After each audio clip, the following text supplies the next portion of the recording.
Good evening, ghoulies and ghosties and long-leggedy beasties. This is Alex, coming at you from the underworld, and welcome back to another episode of...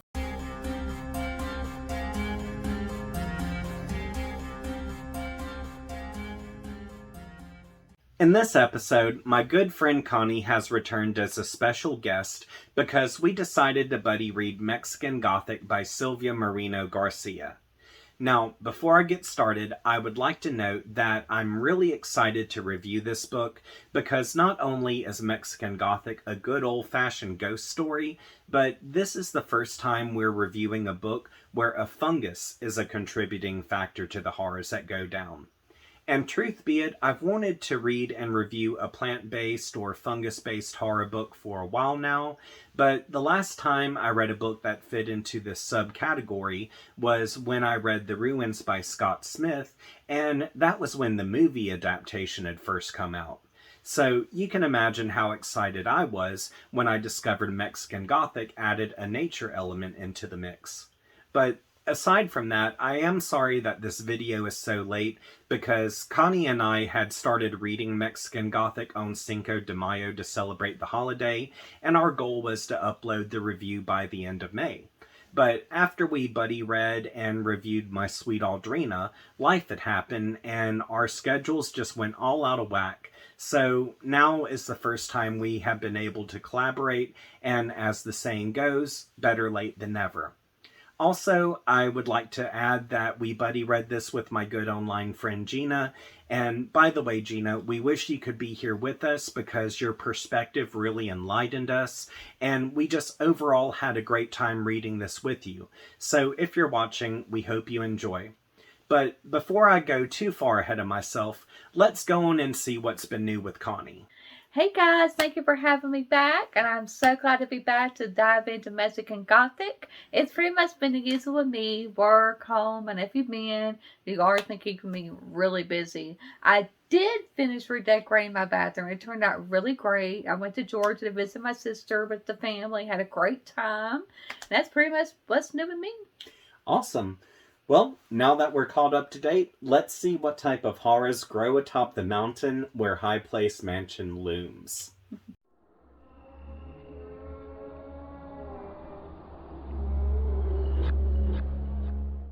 Mexican Gothic by Sylvia Moreno Garcia opens up in Mexico City during the 1950s. And early on, we become introduced to the young heroine named Noemi, who is living her best life at a swanky party.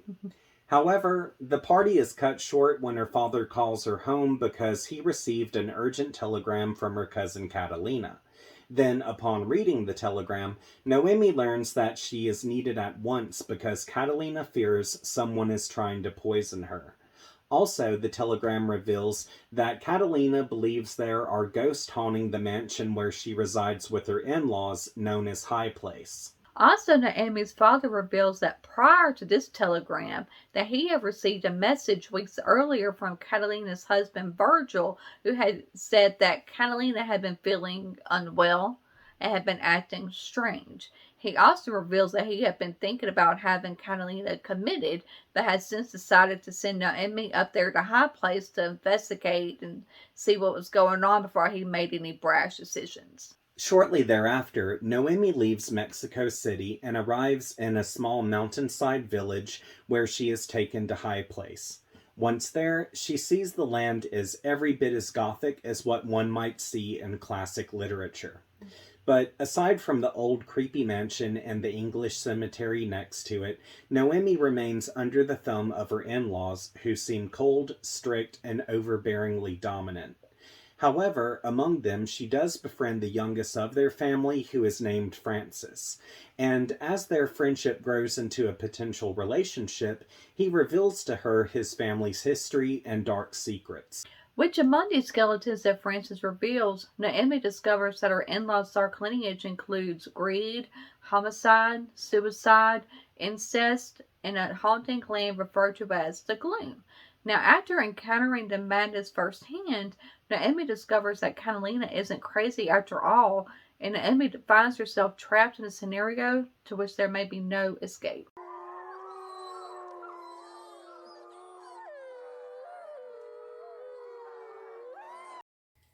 In an interview conducted by the American Booksellers Association, Sylvia Moreno Garcia explained the setting of Mexican Gothic was inspired by a real mining town called Rio del Monte, which was referenced as Little Cornwall due to its British mining operations in the 19th century.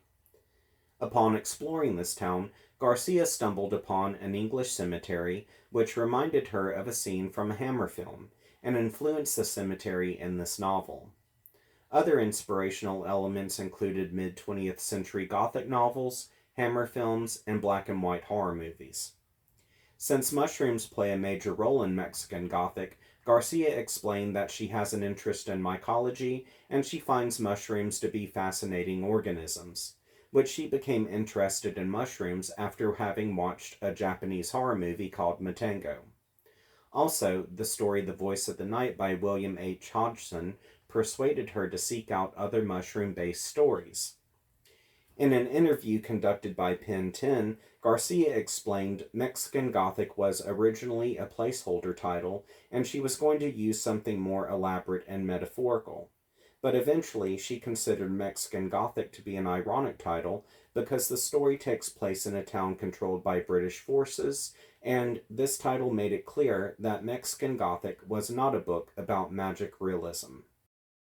Fun facts! Here are some things you may not know about Sylvia Moreno Garcia. Sylvia Moreno Garcia is a Canadian author who has won multiple awards for her novels and anthologies. Among her works, Mexican Gothic won the Locus Award, Pacific Northwest Book Award, and a Goodreads Award, as well as others. Also, she had co-edited the horror magazine, The Dark, with Sean Wallace from 2017 to 2020. Previously, Sylvia Moreno Garcia gained an MA in Science and Technology Studies from the University of British Columbia, and her thesis called Magna Mater, Women and Eugenic Thought in the Work of H.P. Lovecraft, can be read online. Now that we have that covered, it's time to move on to the spoiler segment, which, if you haven't read this book before, you're about to hear some things that could ruin the experience for you. Mm-hmm. So if you would like to avoid this section, just scroll down to the comments and you'll see that I have a pinned comment at the top. Inside of that comment is a timestamp. All you have to do is just click that timestamp and it will direct you away from the spoilers and to the thoughts section. Now, you only have 17 seconds to do this. So, ready, set, go!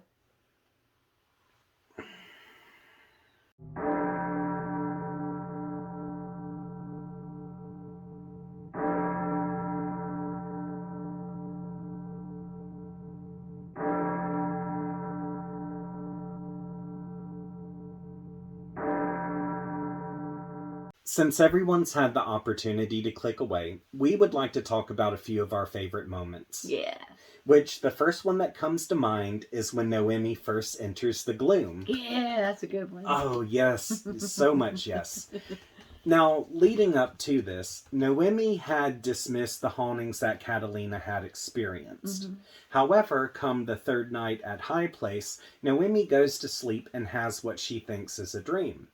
But something about this feels way too real. Right. So, as Noemi is walking around in this realm, she sees where flowers are growing from the wallpaper, mm-hmm. and they're expanding out into this strange, magical type of golden mushroom. Yeah. And when the mushrooms combust, they release this golden dust that forms into a cloud of stars that just go all around her. Right. And it's kind of beautiful, really. It is. Then, as she's kind of walking around, she feels like she's no longer alone. Mm-hmm. And when she turns around, she's confronted by this faceless woman whose face is glowing this golden glow like a firefly or something. Mm-hmm.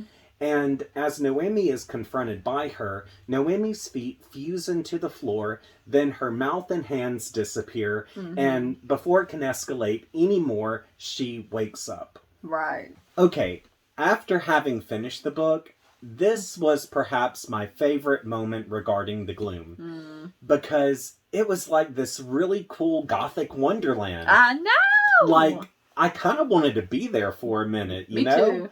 And then all of a sudden it just flips the script and becomes this nightmarish world where I'm like, oh, what the hell? I was like, And I'm trying to figure out what was going on as I was reading this, and it took me a second to comprehend that Noemi was actually having an outer body experience. But I still really didn't fully understand what the hell was going on until later in the book when we discover that this is a realm that is controlled by magic mushrooms and spirits. So that was pretty cool. It was. And in all honesty, this world reminds me a lot of how Get Out had the sunken place. Yes. Which is mainly due to the oppression that we feel with the gloom. And I could honestly go on for hours about how fantastic and creepy the gloom was, but I'll just shut up and let Connie have the floor. The first scene I would like to talk about is Noemi's communion. Now, after dinner, they all go upstairs. Girl, yeah. Now, after dinner, they all go upstairs to gather in Howard's room so Noemi can say goodbye to Howard as she was supposed to leave the next day. As they get in the room and she approaches the bed, she sees something disgusting. We all do. We all do. There is Howard and all of his naked glory. It's disgusting. Picture Jabba the Hutt. Disgusting. Like he has these black balls on him, the black pus. It's gross. It's not a Hallmark moment. No. Now, Noemi, being the smart girl that she is, tries to make a run for it. But Virgil and Florence end up getting her and restraining her, and she is forced to kiss Howard's black sludge lips. Oh. And the poor girl ends up passing out from doing this and re-enters the gloom. Now, when she finally does come to, she's back in her room, but Frances in there trying to take care of her. And that's when we start to see she has those golden black specks in her eyes, and we realize that the house has got her now. Y'all, this is some gross, effed up stuff. I'm telling you. And I think this is the big moment that Naomi really realizes that this is effed up. I am in danger. This is bad. And of course, by this time, it's too late. It's too late. Homegirl gotta go. Homegirl gotta go. And just thinking about it, it's really intense. That's what stood out to me. It's really gross. It's really intense during this time. It really is. It just... Makes your toes curl. It does. You really you had to put yourself in her shoes, and it's just like... It's like kissing someone with a sewer mouth. Yes. It's all too real. All too real. Now, the moment that really made me cheer was when Howard ate shit. Yes. It made all things right. It was good. It was great. It was delicious. Which, leading up to his comeuppance, Noemi and Frances had collected Catalina from her room because they were all trying to escape. However, they end up getting confronted by Florence, and she holds them at gunpoint. Yeah. Then she makes them go into Howard's room because now it's time for Howard's spirit to go into Frances's body.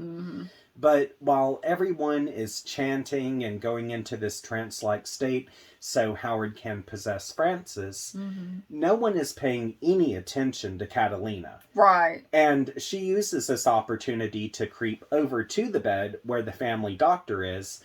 She grabs a scalpel and starts stabbing Howard in the face.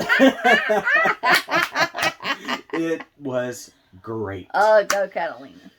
It could not have happened to a better person. I don't think so. But while she's stabbing him in the face, this causes everyone to break out of a trance, and this is when Florence tries to kill Noemi again. But luckily enough, Frances is able to get Florence's gun and blow her to hell and back. And as they try to escape again, Howard puts Frances under another trance. But in this instance, we have where Noemi takes the gun, and all of a sudden, Howard is no more. Y'all, this moment was so intense, And when Catalina finally got her hands on Howard, I was like, yes, that's what you get. Eat shit, bitch. Then, like, when Florence finally had her uptight ass blown away and Howard got a cap or two in his ass, I was like, Yes. this book, it is poetry. Poetry. Poetry. Shakespeare ain't got nothing on this. Romeo and Juliet, eat your heart out. Mm-hmm. So my overall favorite scene is when Catalina gets her revenge against Virgil and stabs him. In the face. In the face! And when I'm reading that, I was thinking, you go, girl. Girl power. Girl power. Alright, so what's happening here? Catalina, Noemi, and Francis, who I'm calling the Three Musketeers, are trying to make their grand escape. As they're going through the tunnels that's trying to escape, they come across this sacrificial area. It's like a chamber. Yeah. Yeah. It's a Yeah. underground, subterranean, just creepy. Yeah, and they start hearing this humming, high-pitched humming sound. And by following that sound, Naomi discovers the source of the gloom. It's Agnes, and she gets them become fused with the magical mushrooms. So at this point, unfortunately, Virgil starts wandering in, and he starts ranting and raving like a lunatic, like the fool he is. How he used them all as pawns, how he was going to rise as the family patriarch, all this and that. This is a lunatic. He gaslighted the hell out of them. He did. And he also decides, well, I'm taking Naomi with me because she's going to be my new bride. He wants Naomi. Well, Francis ain't having that. So him and Virgil start arguing, and they get into a physical altercation. Opens up a can of whoop ass. Yes. And about this time, Naomi comes to the realization that Agnes is what's keeping them there. She's the source of it all.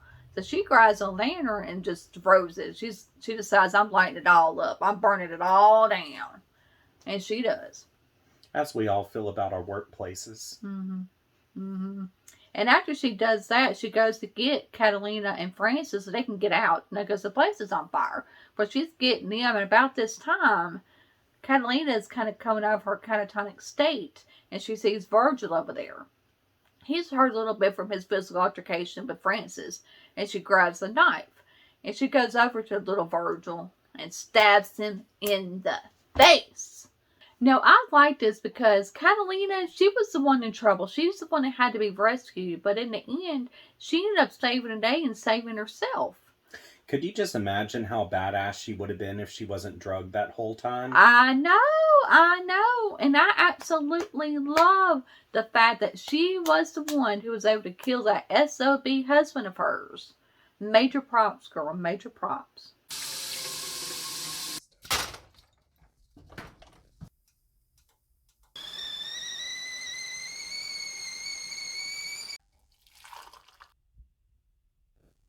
We would like to take this opportunity to bitch about a couple of characters. Yeah. Which, first off, is that bastard Virgil. Mm-hmm. Now, don't get me wrong. I would like to bitch about Howard as well. Mm-hmm. But the thing is, Virgil had more page time. He did. And also, at the very beginning, we realized that Howard was nothing more than a pathetic puddle of piss. Wait, what more can you say? Exactly. That sums it up. But then, of course, we have Virgil, who proves to be a cooling puddle of diarrhea. But that he did. And the reason why Virgil is such an asshole is he hides it. He's a friggin' snake. He is a snake in the grass. He is shady. Like, seriously, for a hot minute there, I honestly felt sorry for Virgil. Me too, because I thought that he was trapped at High Place no differently than Francis, and I was almost kind of thinking the same thing about Florence. Yeah, me too. And while I was on the fence, I was actually starting to convince myself that Virgil actually cared for Catalina's well-being. Yeah, he actually loved her. But then his true colors came out, and I saw they were equivalent to a damn skid mark and a pair of boxer shorts. The character I would like to talk about today is Florence. She is truly a piece of work. Let's review, shall we? She is a horrible mother to Francis. She is rude. She is domineering. She is completely dismissive of him. She was even willing to sacrifice him, her own son, her only child, to Howard. And she said, as I quote, he's just a body. What kind of a mother says that, does that? And I highly suspect she was a horrible wife too. I bet she had something to do with her husband's death.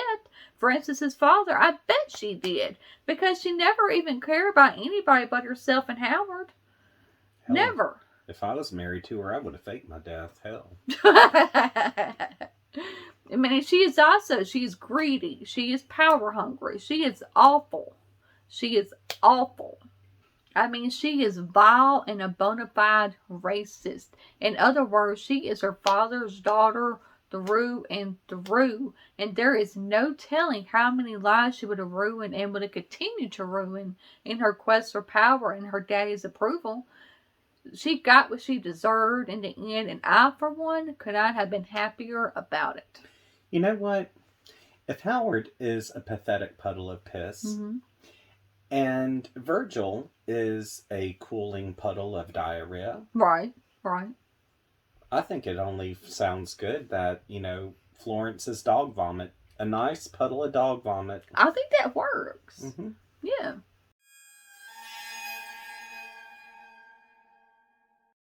Mexican Gothic is an awesome period piece that places us in the middle of this gloomy landscape that is both haunting and decrepit. But at the same time, it's beautiful and romantic. Right. And while we are faced with a group of strong characters, we are also confronted by quite a few hard-hitting topics, like eugenics, women's rights, greed, the evil patriarch, and how the past can continue to haunt those in the present. Yeah. Character-wise, although some people have complained that the characters in this book were tropish, I honestly think those tropes added to their charm. I think so too. And I think it made them more fun. It did. It really did. But what I enjoyed most about the characters was how I just honestly didn't know who I could trust. Right. You didn't know. Yeah, at first, I was honestly thinking, okay, everyone in Howard's family is guilty, trust none of them. Right. Then I was kind of like, all right, well, maybe some of them are just stuck here and they're forced to conform. And not their fault. Yeah, it's like they're just stuck there and have no other choice.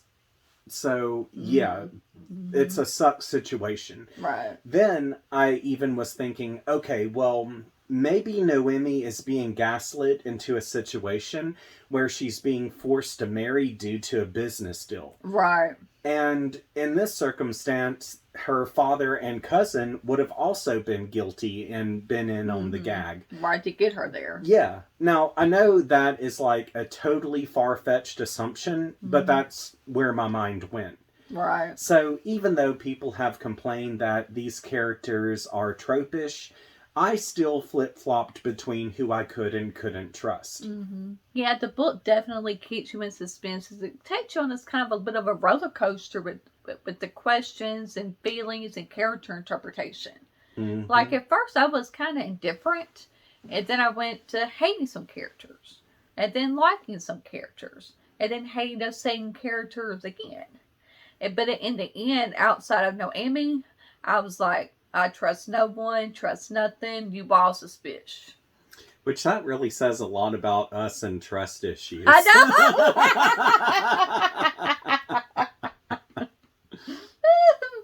It does. Theme-wise, we noticed how Mexican Gothic focused a great deal on racism, specifically eugenics, which this comes into play big time when Noemi and Howard are at the dinner table, and Howard brings the subject up, and they discuss how Europeans could benefit by mixing race with the Mazatec people, which, for those of you who are unfamiliar with what eugenics are, this is pretty much the idea of selective breeding to produce a superior race. Right. And anyone who is considered to have bad genetics are sterilized.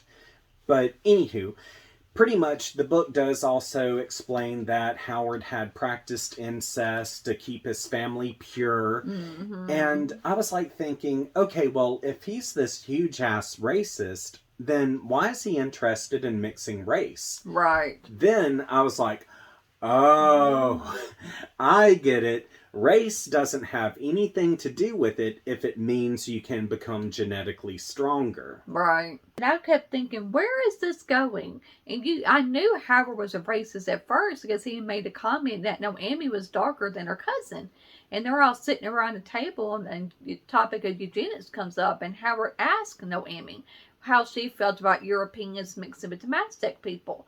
And I'm sitting there thinking, this is about to turn into some get out nightmare stuff. The next subject that comes into play is women's rights, especially when it comes down to Noemi and Catalina. Right. Now, even though Noemi and Catalina come from a wealthy family and they do have some financial and social privileges, we have to consider this is the 1950s, they are women, and this is Mexico. Which, because of the times and their gender, their words are still taken lightly. Right. Like, for example, Noemi's father had considered committing Catalina to an asylum rather than actually listening to her. And helping her. Exactly. And granted, he does have Noemi go to check on her because he is concerned for her well-being, but he also wants to keep their names out of the newspaper, so there's the saving face aspect. And even though he might be well-meaning in a few areas, the whole idea about sending her to an asylum is still on the table. It is. Then we have Florence to consider because due to the dedication that I'm seeing with her and Howard, I'm really thinking that he had groomed her into... Oh, for sure. There's got to be some grooming there with her level of dedication to him. She never stood a chance. And there is like, I think her brain was messed with. I think he brainwashed her. And I mean, Stockholm syndrome going on. Yeah, because no woman in their right mind would put up with the crap that Howard had over that family. So, yeah. I mean, it doesn't necessarily say that she was groomed, but I think the red flags are there. Right. Yeah. I agree. Women were always thought of as less than, as something must be wrong with you if you weren't married. And we have been conditioned since the beginning of time, really, that marriage meant protection. You were protected if you were married. You had to be married. It was expected of you. It was expected. And even today, we are judged in the workplace. We are judged as mothers. We have to fight for the right to control our own bodies. And take sexual assault for instance. Look at the line of questioning women have to go through to even prove that a crime even occurred. It's ridiculous. It is. But in this book, Howard is a prime example of a misogynistic male who used his own wives as nothing but breeders to his benefit.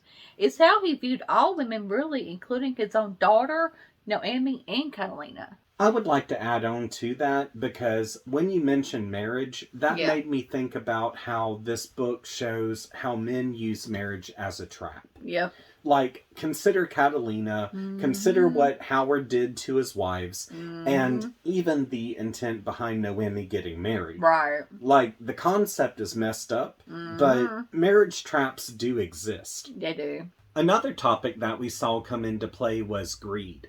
And let me tell you, it is greed everlasting. Right. Like, to start with, we have the subject of financial greed that comes into play, where Howard treated his Mexican workers like dogs and gained big time off of just giving them bird feed and receiving the fruits of their labor. Also, we have another form of greed because Howard wants to reign forever. He does. Which, as the book was focusing on these two types of greed, I couldn't help but think that it was showing us how the actions of a greedy person can continue to affect those of future generations. Right. Like, we see how it totally affected his family. Then we also see how his greedy family literally drained the village of all of its mining sources and literally turned it into nothing more than a poverty-stricken area. Right. Which this totally brings perspective on how the 1% works. Right? Yeah, greed is the ultimate motivator for them and Howard's claim to power. They nor he cared about what they had to do, who got hurt in order to get what they wanted. Greed is a big motivator for people doing terrible things. Yes, all the way.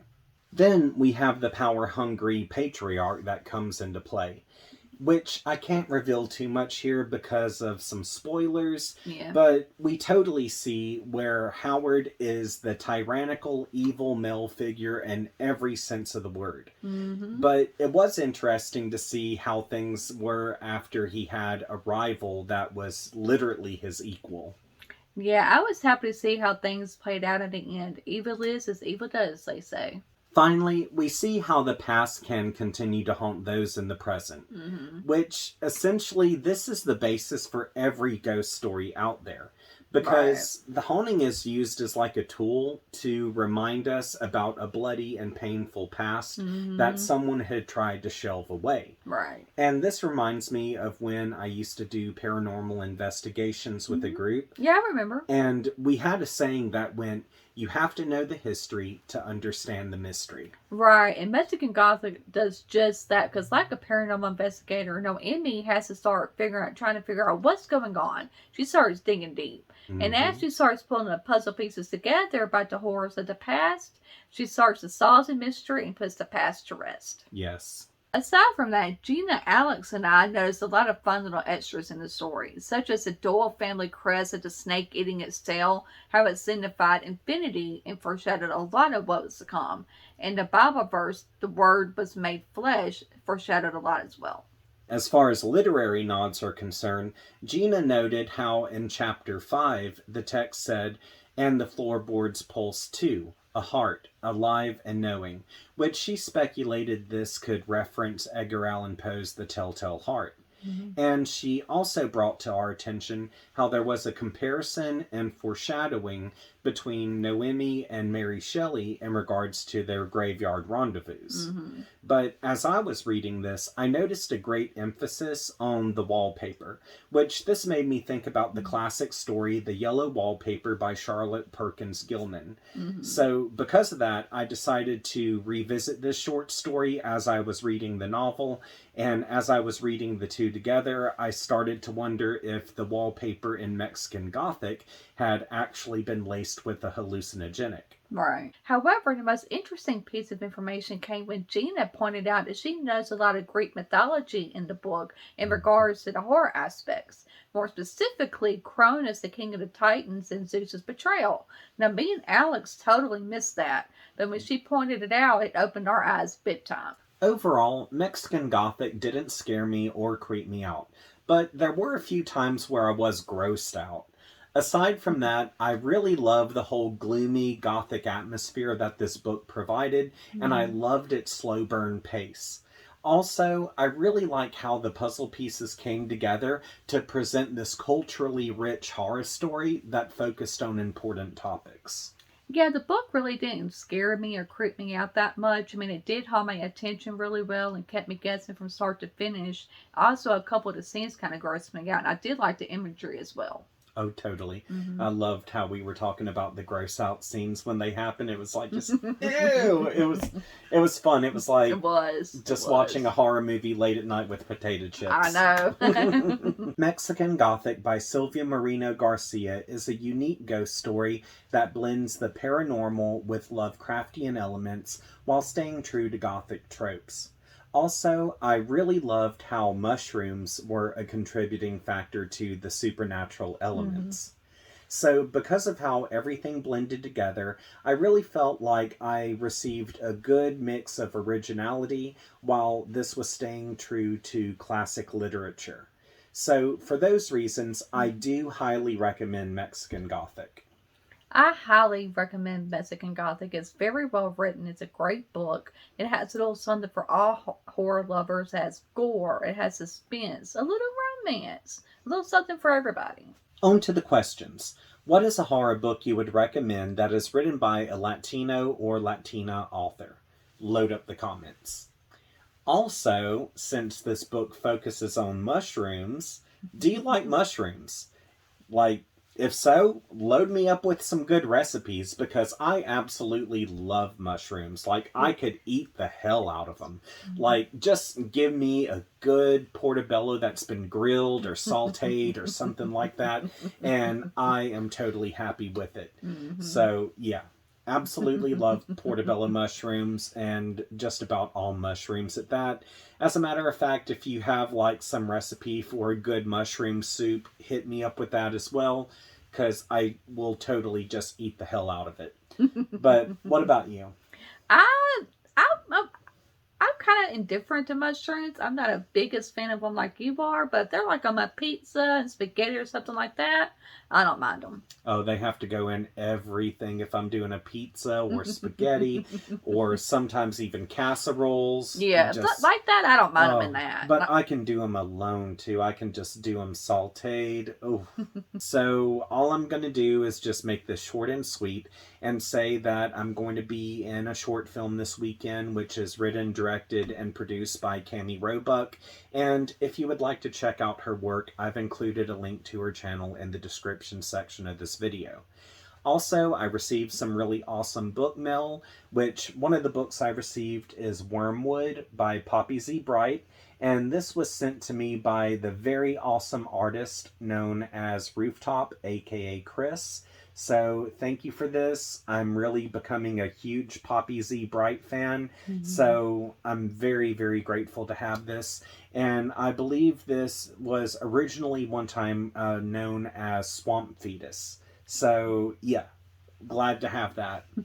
Also, my good online friend Brandy sent me this by Brian Keene and also Brian Smith, which Brandy and I had read Dark Hollow by Brian Keene for my birthday, so we've started a fandom over him, so I'm really excited to dive into this book.